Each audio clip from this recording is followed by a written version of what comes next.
They told me my baby was gone in a voice so calm it felt like a lie. 1 minute I was counting his tiny breaths.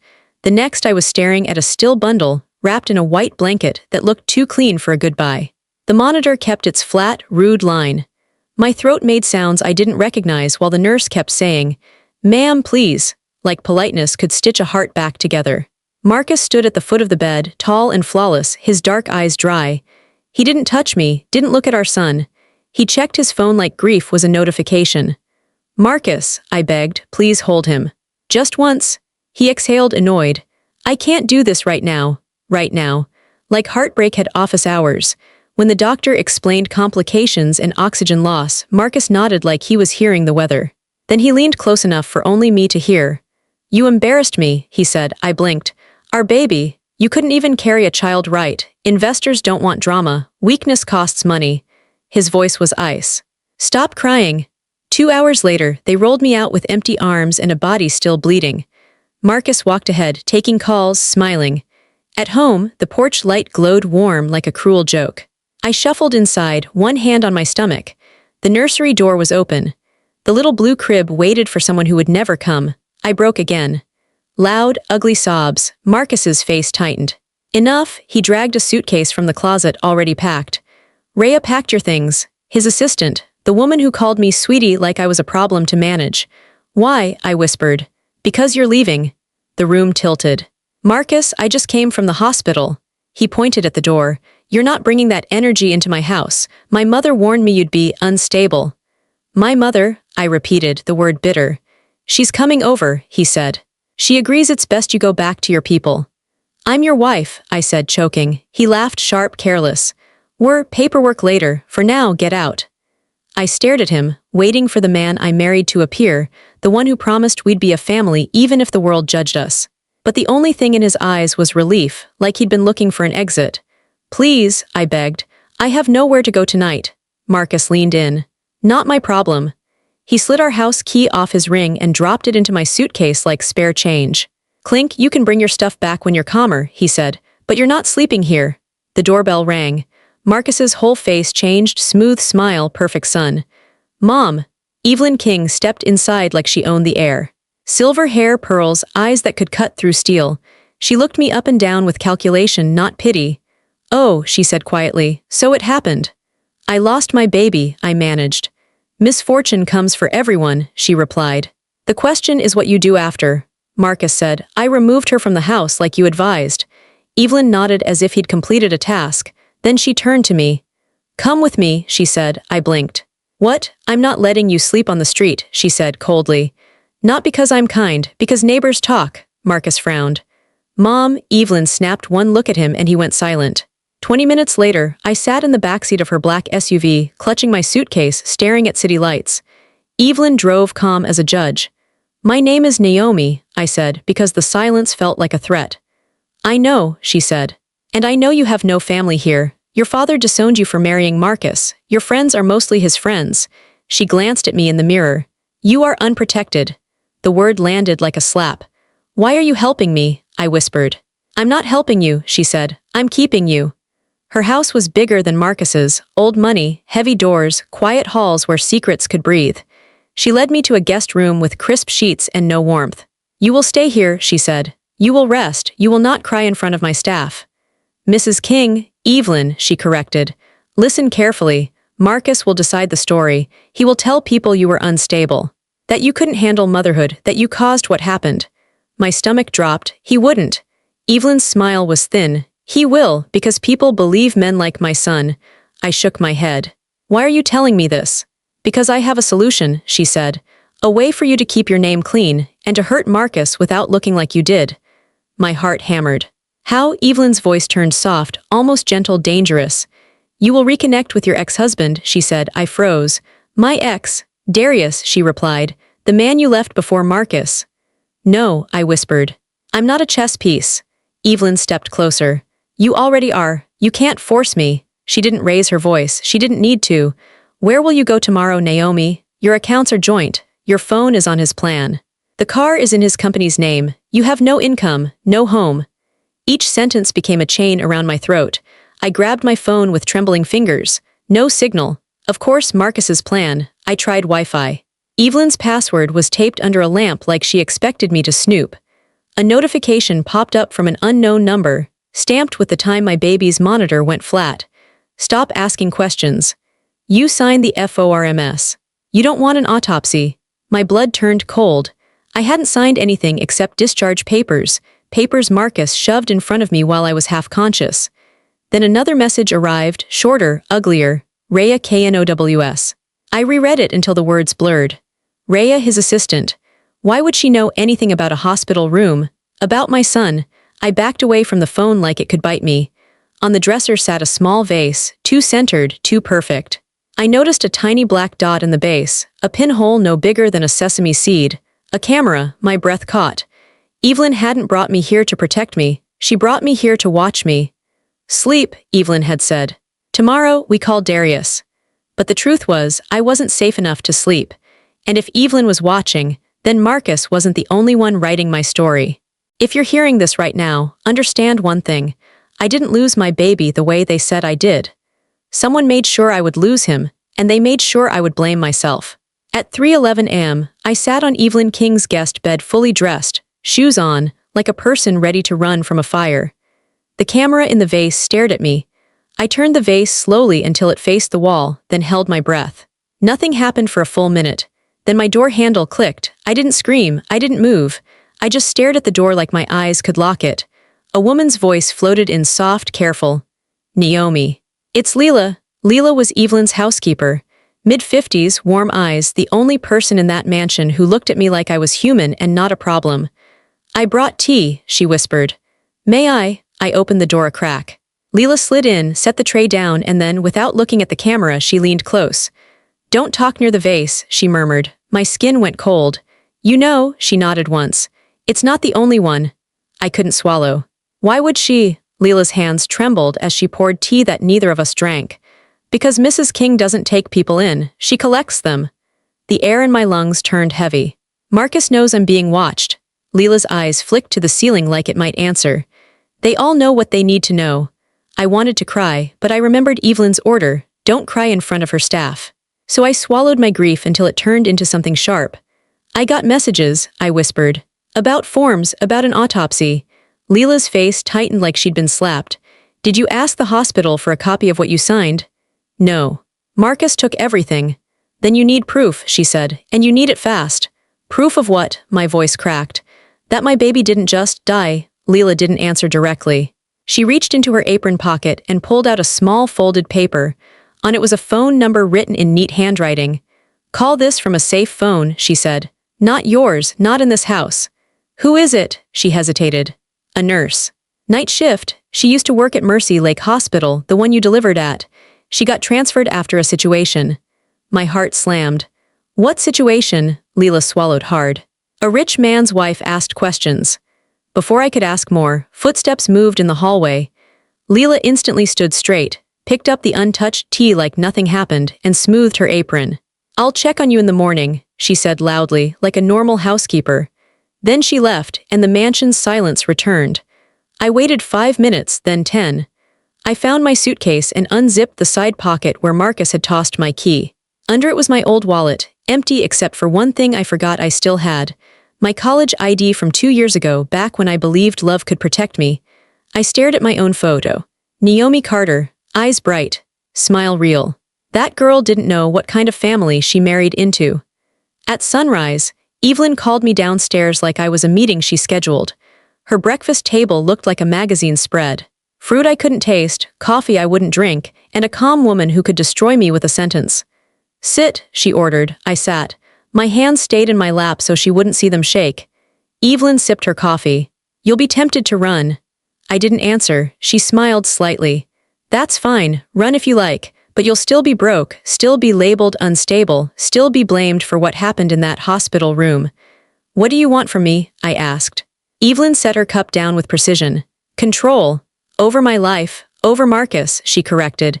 You were a mistake he made, but you can become useful. My stomach tightened. You said I have to reconnect with my ex. Yes, she folded her hands. Darius Stone is motivated, and he still cares about you. No, I said quickly. He doesn't. I left him. You left him for money, Evelyn said, watching my face. For status, for my son. That's not true. Evelyn's eyes narrowed. Don't insult me with lies. You wanted the king name. You thought it would protect you. It didn't. I felt the sting of truth and hated her for being right. She leaned forward. Here is what will happen. You will contact Darius. You will apologize. You will reopen the connection. And you will do what I tell you so that Darius remains close. My voice went low. You're asking me to use him. I'm asking you to survive, she replied. Darius has influence in places Marcus can't touch, streets, unions. People who don't bow to boardrooms. Why do you care? I demanded. Marcus is your son. Evelyn's smile vanished. For the first time, her face showed something ugly under the polish.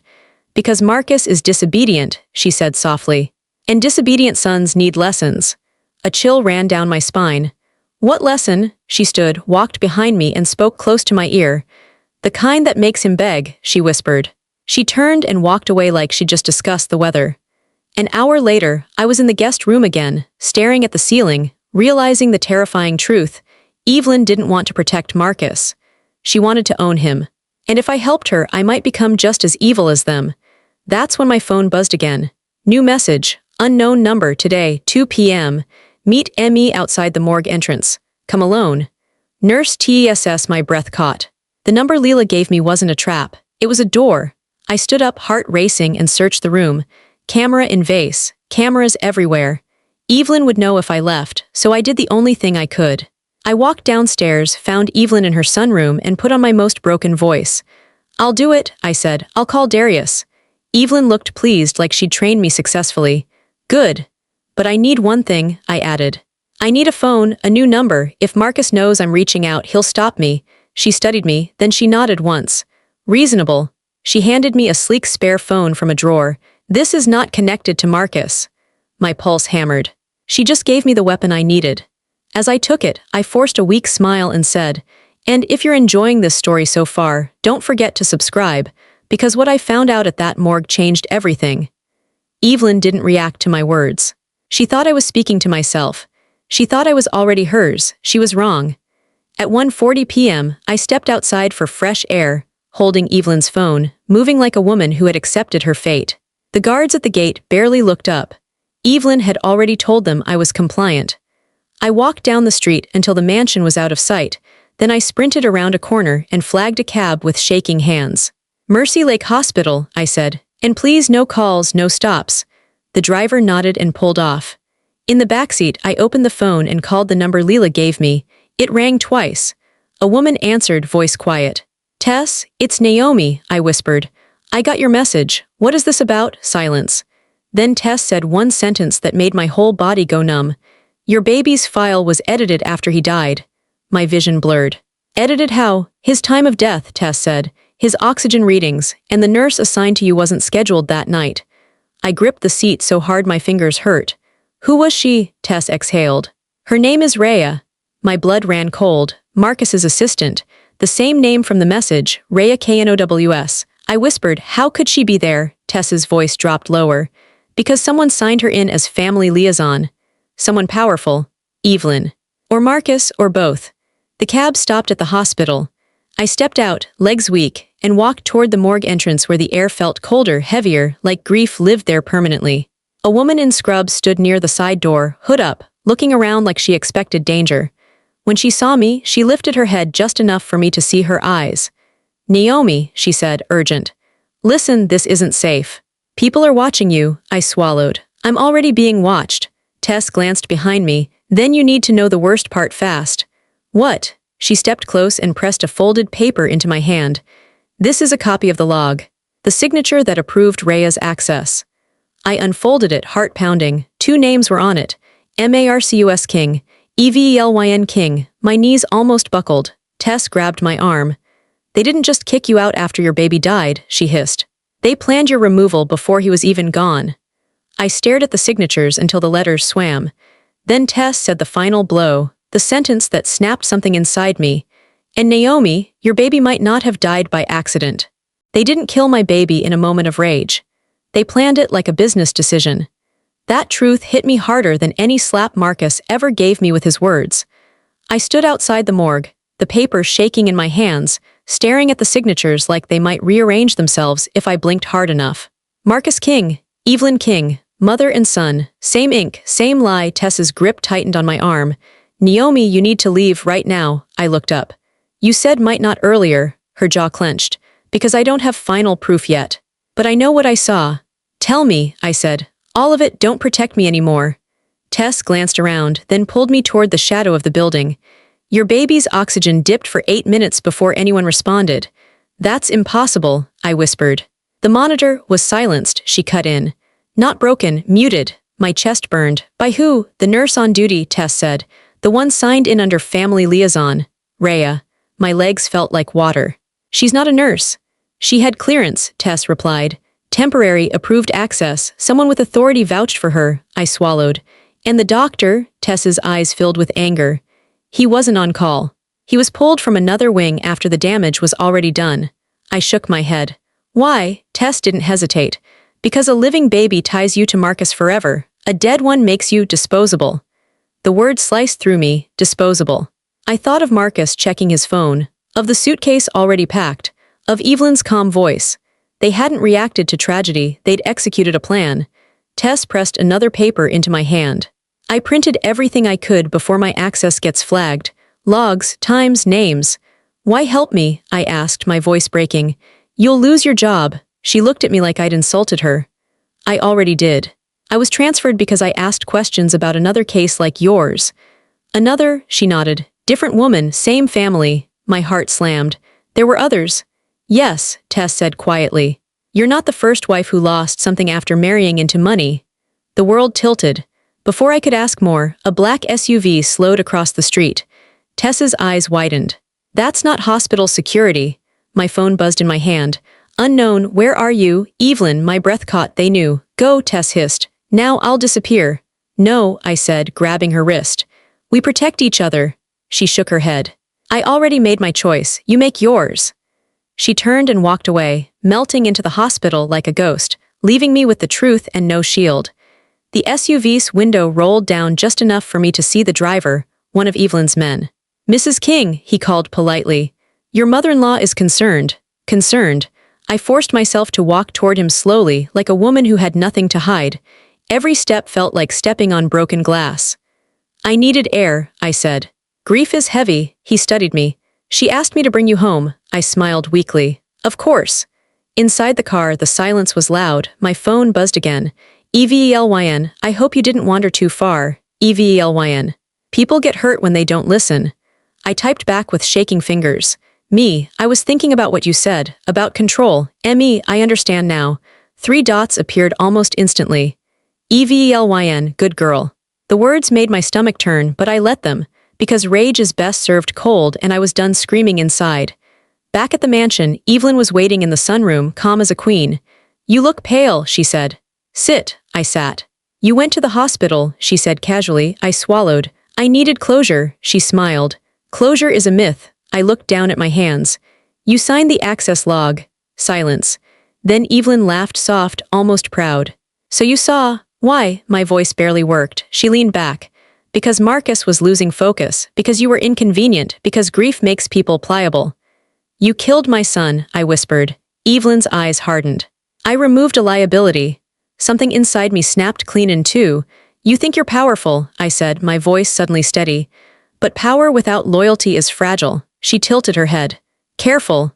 You need me, I continued. Because Marcus is already cracking, and you can't control him alone anymore. Her eyes narrowed. Explain. I'll reconnect with Darius, I said, but not as bait, as leverage. Evelyn studied me for a long moment. Then she smiled slowly. You're learning, she said. I wondered when pain would sharpen you. That night I lay in the guest room, staring at the ceiling, replaying Tess's words. Other wives, other losses, this wasn't just about me. I opened Evelyn's spare phone and typed a number I hadn't called in years. Darius Stone. The phone rang once, twice. Then his voice deeper, older, still dangerous. Naomi, he said quietly. I was wondering how long it would take. My throat tightened. You knew. I knew something was coming, he replied. Kings don't let go without blood. Tears slipped down my temples, silent, burning. I need your help, I said. Not to save me, to burn them, he finished. Yes, there was a pause. Then Darius said something that made my breath hitch. "I've been waiting." The line went dead. I set the phone down and stared at the dark room, at the hidden cameras, at the walls that thought they owned me. They took my baby. They took my home. They tried to erase me. What they didn't realize was this: they taught me how monsters think. And if you're still watching this story, subscribe, because from here on, nobody walks away clean. By the fourth night in Evelyn King's house, I stopped pretending I was a guest. I was a hostage learning the schedule of my captor. Evelyn woke at 5:30 a.m. sharp. She drank black coffee, no sugar, read 3 financial briefs, then called Marcus at exactly 6:15. Every morning. If he didn't answer by the 3rd ring, she marked it. If he sounded distracted, she pressed harder. Control wasn't a feeling to her, it was a system. Marcus, on the other hand, was unraveling. I could hear it in his voice when Evelyn put him on speaker, pretending she didn't notice I was in the room. "She's cooperating," Evelyn would say about me, calm and precise. "Good," Marcus replied too quickly. "I don't need complications." Complications. That's what my baby had been reduced to. I watched, I listened, I learned. And every night, when the cameras went dark for their scheduled maintenance window, 14 minutes at 2:07 a.m., I became someone else. That's when I spoke to Darius. We never talked long. Long calls leave trails. Instead, we exchanged fragments, coordinates, names, dates, like 2 people assembling a weapon in the dark. "They're bleeding money," Darius told me one night. Marcus made bad bets to impress the board. Evelyn covered it.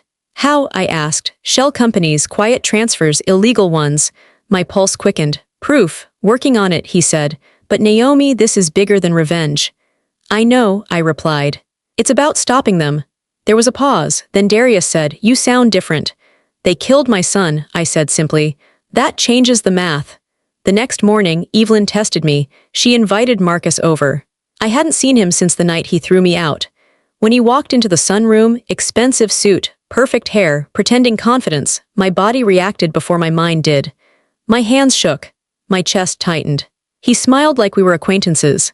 "Naomi," he said, "you look better." I didn't answer. Evelyn watched us like a scientist observing animals.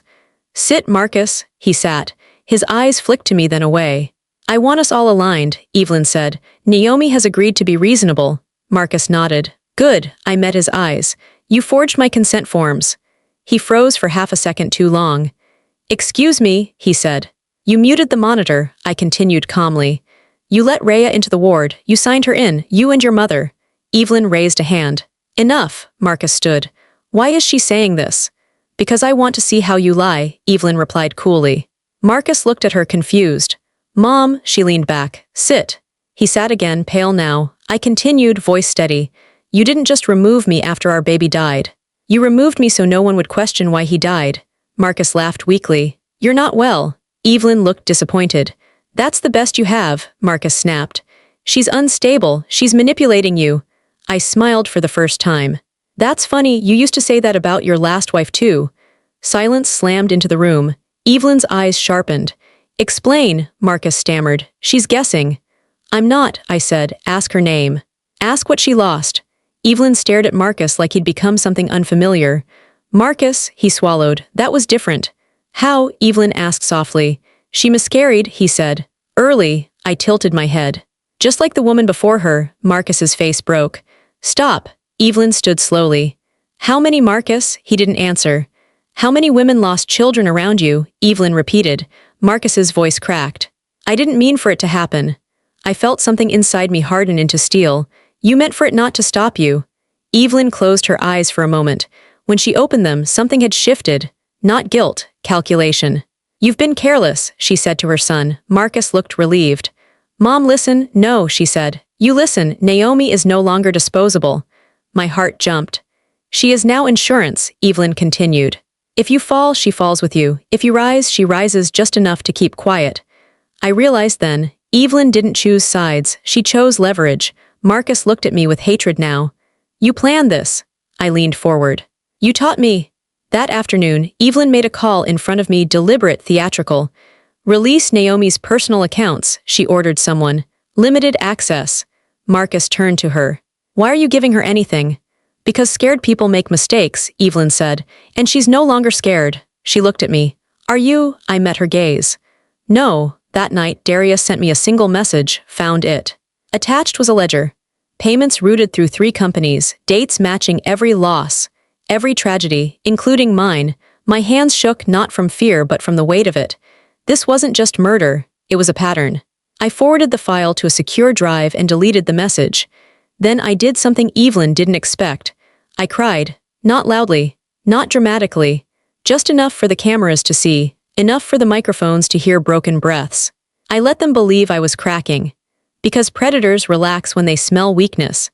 And if you're still watching this, subscribe, because the next move forced Marcus to choose between prison and his own mother. The mistake Marcus made was believing I was still begging to survive. By part 5, I was choosing how they would fall. The morning after I let the cameras watch me cry, Evelyn changed her tone. Softer voice, warmer smiles. She brought me breakfast herself, an intimacy she'd never offered before. You should rest, she said. Grief does strange things to the mind. I looked up at her with swollen eyes. I'm tired of fighting. Good, that's what she wanted to hear.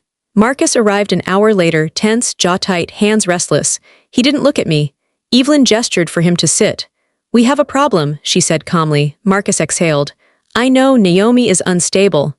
No, Evelyn replied. You are, he stiffened. Mom, you left a trail, she continued. Money, signatures, patterns, sloppy. My heart pounded, but I kept my face blank. Marcus snapped, she's lying to you. She's manipulating both of us. Evelyn turned to me. Are you? I lowered my head. I don't want revenge, I said quietly. I just want peace, Marcus laughed. See, Evelyn watched me closely, too closely. I'll sign whatever you want, I added. NDAs, divorce papers, I'll disappear. Marcus finally looked at me. Suspicion flickered. Why the change? I met his eyes, letting my voice tremble. Because I know I can't win. Evelyn's lips curved into a satisfied smile. That was the moment she decided to use me instead of kill me. Marcus, she said, you'll give Naomi what she needs to leave quietly. A settlement. No court, he protested. She knows too much. She knows nothing, Evelyn said, because if she speaks, I destroy her. She looked at me. Isn't that right? I nodded. Yes. Inside, I was counting seconds. That afternoon, Marcus's lawyer arrived with papers. Divorce, confidentiality, money wired to a new account Evelyn approved. The trap was almost perfect. Almost, because Marcus couldn't stop himself. As he signed, he leaned toward me and whispered, You should have stayed quiet. I looked up, tears in my eyes. I tried, he smiled. Your baby was never going to survive in my world. The words were soft, careless, confident. I pressed record on the phone hidden in my sleeve. Evelyn noticed the movement a second too late. Marcus, she said sharply. But it was done. That night, after the signatures dried and Marcus left, Evelyn came to my room without knocking. You provoked him, she said. Yes, I replied. I needed him to talk. Her eyes darkened. Delete whatever you recorded. I met her gaze. I can't.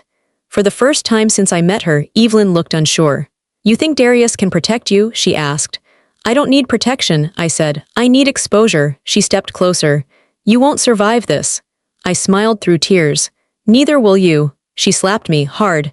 My head snapped to the side. The room spun. You forget your place, she hissed. No, I said, tasting blood. I found it. She left without another word. At 2:07 a.m. during the camera blackout, I sent everything, ledger, recordings, hospital logs, to 3 places at once. A journalist Darius trusted, a federal investigator already watching Marcus's industry, and a sealed digital drop that would release automatically if I disappeared. Then I packed. At dawn, the house erupted. Phones rang, doors slammed. Guards whispered. Evelyn's comm cracked just enough to show panic underneath. Marcus was arrested at his office before noon. Fraud, conspiracy, evidence tampering, not murder, not yet. Evelyn stood in the sunroom when I walked past her with my suitcase. You think this ends me? She asked quietly. No, I replied. I think it ends your control. She laughed brittle. You still lost your son. I stopped. I turned back. And you lost your heir, I said. And everyone will know why. Her smile finally disappeared. As I stepped outside into real sunlight for the first time since the hospital, my phone buzzed. One message. Unknown number. Autopsy order approved.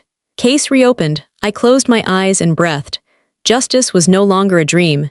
It was a process. And if you're still here, still watching, subscribe, because the final part is where the truth took everything back. They said justice takes time. They lied. Justice takes bloodless patience, and I had learned it from monsters. The morning Marcus was denied bail, every channel ran his photo. The same face that once smiled at investors now looked small behind courtroom glass. Commentators called it a stunning fall. They didn't know it was only the beginning. I watched from a borrowed apartment with bare walls and a borrowed future. No luxury, no safety net, just distance and truth moving faster than fear. At 9:42 am, my phone rang. Restricted number. Naomi, Evelyn said. Her voice was steady, but I heard the crack underneath. Power doesn't vanish quietly. You released confidential material, she continued. You violated agreements. I followed the law, I replied. For once, silence stretched. Then she said, you want a deal?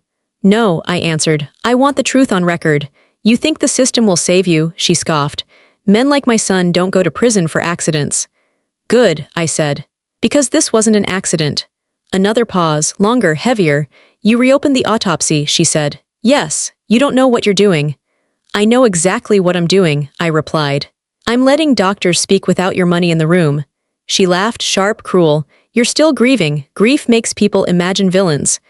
I imagine none of this, I said. You signed it. Her breath caught, just once. Naomi, she said softly, changing tactics.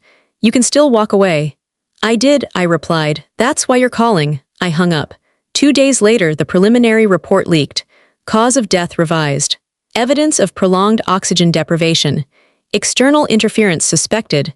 Not proof of murder yet, but enough to break the silence. The media pounced. Former employees came forward. A nurse from another hospital told a similar story. Then another. Patterns surfaced like bones after a flood. And then Rhea disappeared. Marcus's assistant. The woman who silenced the monitor. The woman who signed in as family. She vanished the night the report went public. Everyone assumed Evelyn helped her flee. They were wrong. Rhea contacted me. One message. One sentence. I can't sleep. They'll blame me. I stared at the screen for a long time. Then I replied, me, tell the truth. 3 dots appeared, disappeared, appeared again. Rhea, if I talk, she'll destroy me, she already will. Minutes later, a location pin dropped. I forwarded it to the investigator. And waited. Rhea didn't run. She folded. She told them everything, how Evelyn promised protection, how Marcus ordered silence, how money moved faster than medicine, how the monitor was muted temporarily, how temporary lasted 8 minutes, 8 minutes that took my son's breath. When they arrested Evelyn King, she didn't scream, she didn't beg, she smiled. In court, she looked directly at me for the first time since the hospital. You think you won, she said calmly. I stood. I didn't come here to win, I said. I came here to end you. The courtroom murmured. The judge warned me to sit. But Evelyn leaned forward, eyes bright. You still don't have proof of intent. That's when the investigator entered with a sealed envelope. New evidence. Audio from my recording. Marcus's voice, clear and careless. Your baby was never going to survive in my world. The room went silent. Evelyn's smile shattered. The judge listened. The jury listened. The world listened. Intent, they charged her that afternoon. Conspiracy, obstruction, manslaughter pending. Marcus took a plea. Evelyn did not. She went to trial believing money would save her. It didn't. When the verdict came, I didn't cry. Guilty, all counts. As they led her away, she turned to me one last time. This won't bring him back, she said. I nodded. I know. Then I added, but it will stop you from taking anyone else. Months later, I stood at a small grave with a simple stone. No cameras, no speeches, just a name and a promise. I didn't rebuild my life with revenge. I rebuilt it with truth. I work with families now. I speak for women who were told they were unstable. I make sure paperwork doesn't silence pain. Sometimes, late at night, I still hear the flat line in my dreams. But then I remember this. They tried to erase me. They tried to rewrite my loss. They tried to make my grief disappear. Instead, it buried them. And if you stayed with me until the end, subscribe. Because this story wasn't about how I survived. It was about how they didn't.